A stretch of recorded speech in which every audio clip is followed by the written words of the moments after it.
Dr. Johnny, and this is Straight Talk. With me today is Dr. Thomas Chung. Dr. Chung, you are a member of the government's task force on vaccines. You are formerly also with the Center of Health Protection. You were the controller, right? And you are also an expert in diseases, right? Right. Thank you very much. I'm sure a lot of people have seen you on TV doing a promo about vaccines. Vaccines now everybody's talking about it, right? Sure. It's the next step. There is a global fight for vaccines, right? Hong Kong has ordered some of these. They haven't come. Why? Right. As you said, for the COVID vaccine, it is widely regarded as a major weapon in our battle against this infection. Okay, our lives return to normal depending on it. Okay, everybody wants life to return yes. to normal. So right now, as you said, especially in Europe, there's some arguments over distribution of vaccines and so on. As far as Hong Kong is concerned, we are still expecting our batch of biotech, the Fosun biotech vaccine, to come towards the end of February, this month, okay? So I understand that government is very, very concerned, okay, and is still communicating with the vaccine manufacturer to make sure that the batch made for Hong Kong does arrive on time, okay? So at this moment, we're still on schedule, okay, but we would definitely keep track of whatever's happening over, the vaccine distribution business in Europe. And but there's been some news that Europe has gotten into some kind of an argument, a legal argument with the producers, and they may stop exporting. We've ordered the BioNTech one, right? So if they stop exporting, what are we left with? Sure. Yeah, that would give us a big problem, really, if the vaccine doesn't come, as expected. Okay, so I'm sure that the government will do whatever it can, okay, to make sure that they get the vaccine, in the earliest possible time. But at the same time, our preparations for the vaccination program is still ongoing. It's on track. We're preparing for those community vaccination centers to open. Once the vaccine comes, preparations ready, then we can open shop. Okay, so yes, you're right. I think the crux of the matter is the vaccine should arrive on time. What are the logistics of, you said they're going to be centers, right? Vaccination centers as opposed to in all 18 districts, right? What, do you just go and line up? Do you register? What do you do? And is there an age limit? Who gets it first? Right. Now, in two parts, okay? First thing, to make sure that the operation will be smooth, orderly, so there will be a booking system for vaccine. Basically, you just go online and you make your appointment, like you change your ID card, okay? And then at the designated time, you go to a center, and then you get your shot. So it's as simple as that, okay? And then as far as the target groups are concerned, I think the thinking right now is to cover those priority target groups, basically those people who are most at risk of COVID-19 infection and the complications. Now we're talking about elderly people above the age of 60. Above the age of 60? Yes. So anybody above the age of 60 would be a priority group? Yes. Okay. It's one of the priority groups. And then healthcare workers, residents of elderly homes, and the workers there as well, okay? And perhaps some so-called essential services workers who perhaps are involved in anti-epidemic work, okay? And then finally, persons with certain chronic medical conditions. So these will form the so-called priority groups, and they will get, the first go at the vaccine. And after that, the vaccine will be open for the rest of the population. How long will it take to vaccinate all these priority groups? Yeah, that really depends on the turnout, okay? But according to our planning, this program will last at least for several months, maybe 6 months or even 9 months. So for the whole population for the whole or for the program, priority? For the program. Oh, not the priority groups. For the whole population, yes, 6 yes. months to 9 months. Okay, then if like 40% or 30% get vaccinated, we don't have herd immunity, because the surveys have shown that only 1/3 of Hong Kong people want to take this vaccine. Yes, I think that's a very important question. The uptake rate, also the called coverage rate. And, certain scientists think that perhaps we need 70% population coverage before, we have herd immunity against COVID-19, okay? But I think that's only part of the story because, first of all, there's still a lot of, uncertainties in the science. especially whether, the duration of protection is sufficient and so on. But definitely you get a vaccine, it's much better than not getting one. And then secondly, we don't depend only on the vaccine. You see, our, personal protection, like wearing masks, washing hands, and maybe certain social distancing measures are also very important in keeping, the infection at bay. This is what I'm going to ask you, Dr. Zhang. Can you just, after having the vaccine, say, okay, I'm free, I'm okay, I don't have to worry anymore? Is that possible? Or even after the vaccine, you still have to wear this face mask, which everybody is sick of, and wash hands and so on. Where's the science stand there? Okay, now let me explain. Now, if you get a shot, it will protect you to a large extent from getting sick from COVID-19, okay? Take the BioNTech vaccine, for example. The clinical trials have shown it is about 95% effective in preventing illness. Let's say I got vaccinated and you don't, okay? You will have a 20 times more likely chance to get sick from COVID-19. All right, so there's a big difference. Hang on, there. The person who gets the vaccination is safe, but the one who doesn't has a 20% chance more of getting it? 20 times, not 20 20%. times 20 more. times My more. God. Yeah. So if you don't get it, you got 20 times more chance of getting the virus. Getting sick from the COVID-19. Okay, so the bottom line is it gives you a very good protection.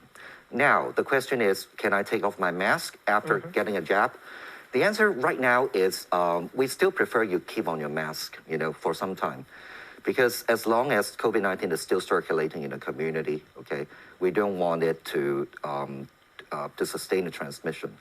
It is not very certain at this moment how much the vaccine reduces transmission. Okay? Yeah, I was going to ask you, once you have the vaccine, can you still transmit it to somebody else? At this time, we don't know, really, because the clinical trials were not designed specifically to look at, this particular aspect. But there are some studies going on, and I think we'll be able to answer that question very shortly.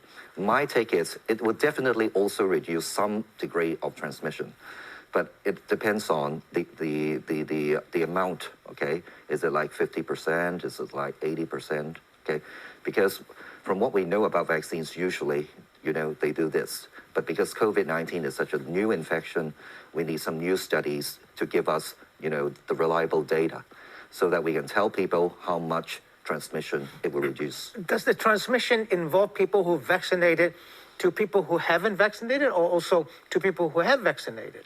As I said, we are still not very certain, let's say if I get a jab, how much will it reduce the chance of I passing the bug to you, okay? We guess, well, from the scientific point of view, there will be some reduction. The question is how much, okay? And there are studies that are looking at this aspect. So that's not like a silver bullet, the vaccine. If after you get vaccinated, you can still transmit it possibly to other people who have also been vaccinated, so it's not a silver bullet. Well, there is no 100%. Every vaccine in the world, you won't get 100%, okay? But it is as good as it gets, okay? If you get a 90% reduction, 95% reduction, it'll be fabulous. It'll be even better than the flu vaccine in many regards, okay? So as I said, it's one important weapon in our fight against COVID-19, but it is not the only weapon, okay? Your hygiene, face mask and your hygiene. Yeah, also important. So wait till when we almost get rid of COVID-19 infections in Hong Kong, and then we can, start to think about perhaps at some point in time we can take our face masks. That's an important issue. When we're almost rid of the virus, can this virus ever be killed off? Yeah, that's a very it's a very big question in a sense. A lot of scientists have been trying to argue for or against it. But right now, my take is, let's say for the next year, if you want to eradicate the virus from the rest of the world, from the globe, it will be a very tall order indeed, because it is so widespread in America, in Europe, and some other countries. So before the vaccination attains a very high coverage, you're going to see some virus circulation around the globe. But for Hong Kong, if we take the measures, effectively, if the vaccination coverage is high, then there may be a chance that, we can attain zero case. Look at Macau, look at many parts of China, They have been successful in keeping infection at a very low rate or even 0 cases for an extended period of time. So that is not an impossible thing for Hong Kong. But for the whole world perspective, I think it will take, probably, years. And it's not certain that we can eradicate the virus from the globe. It won't disappear like SARS did. Yeah, the mutation of the virus is another cause for concern, right? If it mutates into a very different form, having very different properties, then the whole picture changes as well. So it won't disappear like SARS? At this point, I don't think anyone can confidently say we can eradicate the virus, okay? So we are going to do whatever we can, especially with the vaccine, and see how much, we can move towards that goal. But certainly, I think our primary goal right now is to get the vaccination on the ground and cover those priority groups. So that's task number 1, okay? And we worry about the eradication much, much later. Much later on. Okay, quick break, Susan, don't go away.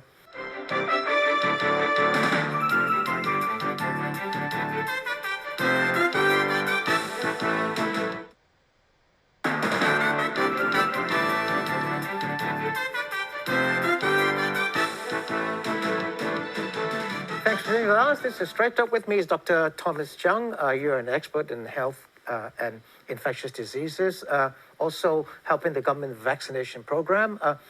Now, you said that parts of mainland China and Macau and Taiwan, they've been doing really well with no cases, right? Very few cases. Where have we failed? Right. I think if we look at the big picture, all right, definitely what you said is right in the sense that if you look at the incidence of COVID in Hong Kong, the number of cases, We're getting 50, 40, 60 yes, a day. we are still having like 40 or 50 a day right now, okay?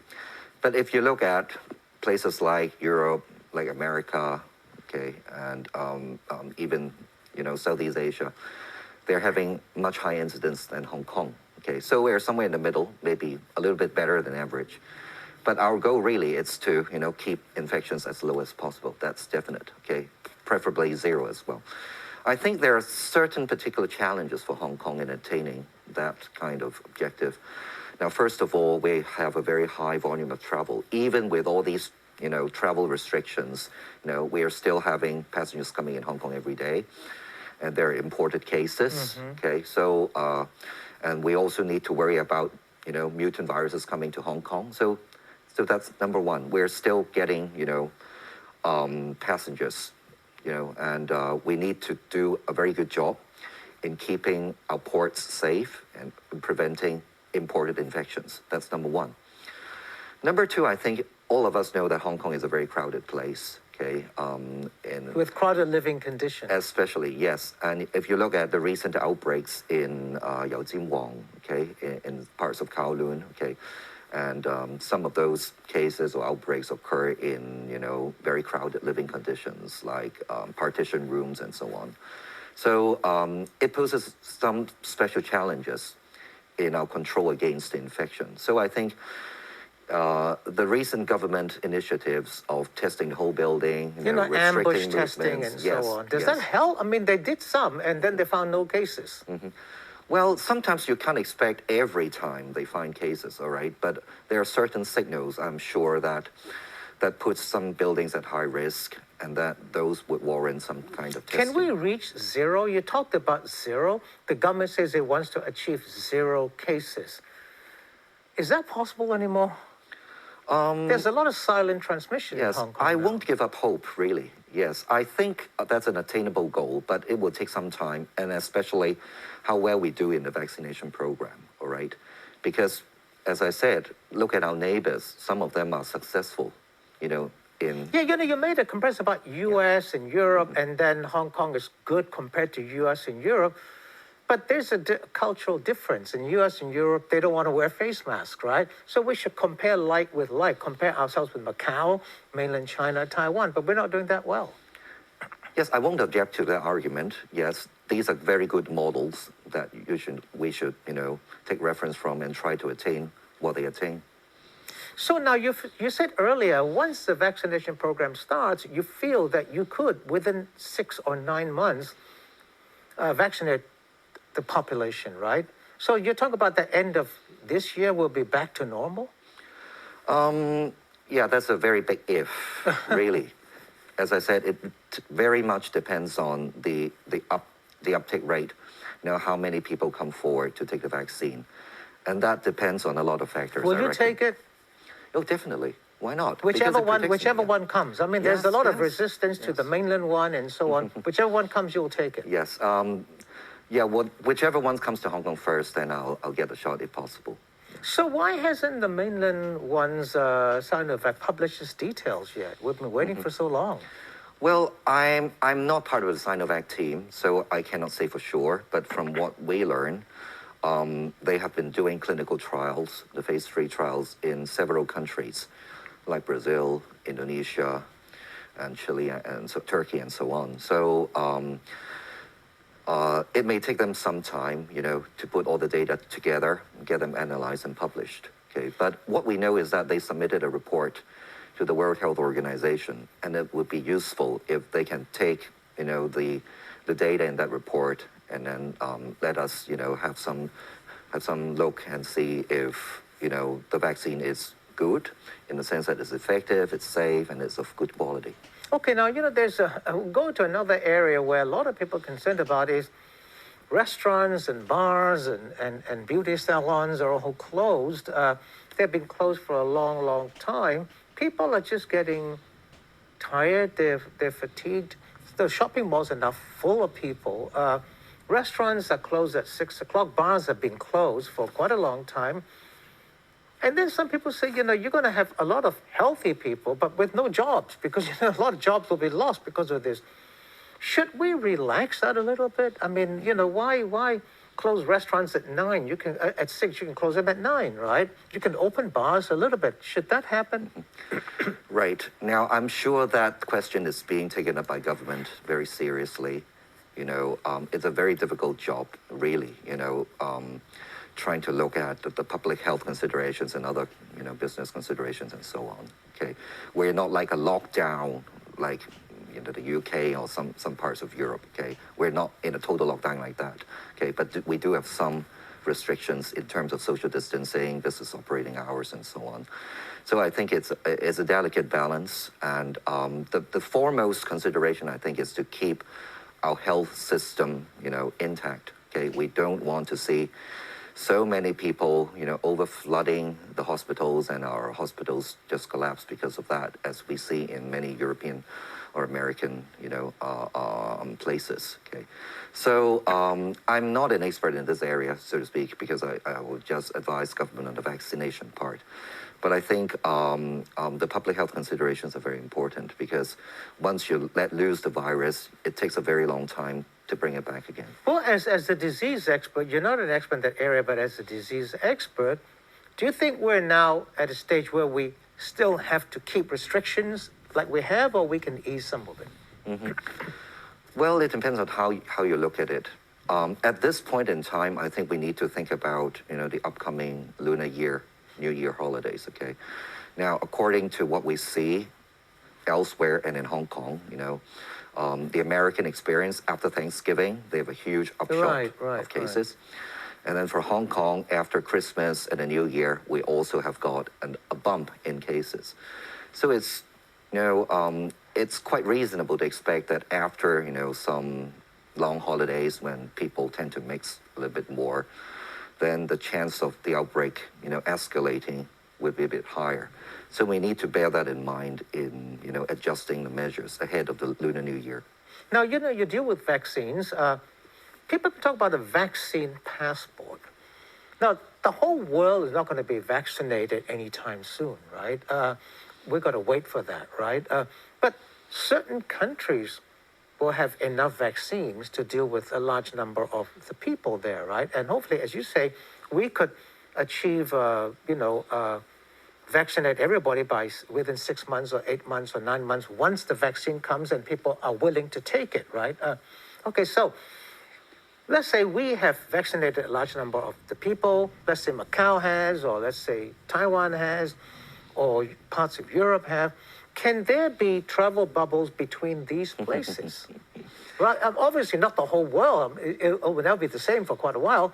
But the places that have been vaccinated, is it safe to say, okay, now you can fly to London because more people there have been vaccinated? Right. Now, as far as what I read, okay, there are a lot of discussions over international travel in the context of, having the COVID-19 vaccine, whether there could be travel passports, vaccine immunity passports, and so on. Okay, there are some international organizations trying to have information systems, that recognize these so-called vaccine immunity passports, but they're in a very early stage of discussion and development. Okay, so and for Hong Kong, I think we should keep track of these developments and see if there are, opportunities where we can, take advantage of. Okay, but before we get the vaccination started, okay, this would be, not the prime consideration. Yeah, it's just talk now, right? You don't know. This would be an incentive. I understand that people want to travel very much, including myself. Is this safe to get on a plane now?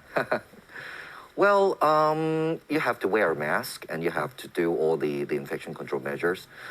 If you have the vaccine, then it's much better. Okay, so it's just like any kind of social distancing measures. Sure. But as far as international travel is concerned, it's a very complicated issue. And I'm sure that there will be a lot of meetings and discussions over the best way forward, in terms of bringing back international travel while also keeping people safe from because travel. The world cannot survive for long the way we've been doing now for over a year, right? Economies are collapsing and so on everywhere. Sure, yeah, this is a huge problem. We haven't faced this kind of situation. It's a 1 in 100 years kind of epidemic. Okay. Now, to round it up, I just a minute left. So you said that once the Hong Kong vaccine program starts, and you're hoping by later this month, in February, right, the vaccines will come from Europe, right? And then you start injecting people, high-risk people aged 60 and above. And they don't have to fight for it. They can just register online, and then they'll get the vaccines.